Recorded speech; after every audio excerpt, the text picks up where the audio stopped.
Nobody wants to think about having an accident in their shiny new car, but if the worst does happen, you need to know that your car has the kit to keep you and other people safe.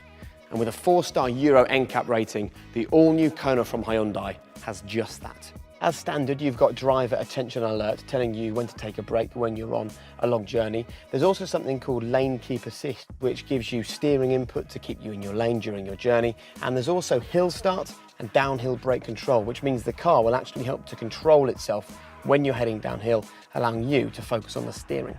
With the premium SE models, you also get something called Hyundai Smart Sense, which includes blind spot detection warning, which lets you know whenever a car is in your blind spot. It also has rear cross traffic alerts to let you know about oncoming traffic when you're reversing, and something called autonomous emergency braking, which will basically give you superhuman reflexes by braking for you if the car detects a collision about to happen. Meaning that whatever happens, you know the all-new Kona has got your back.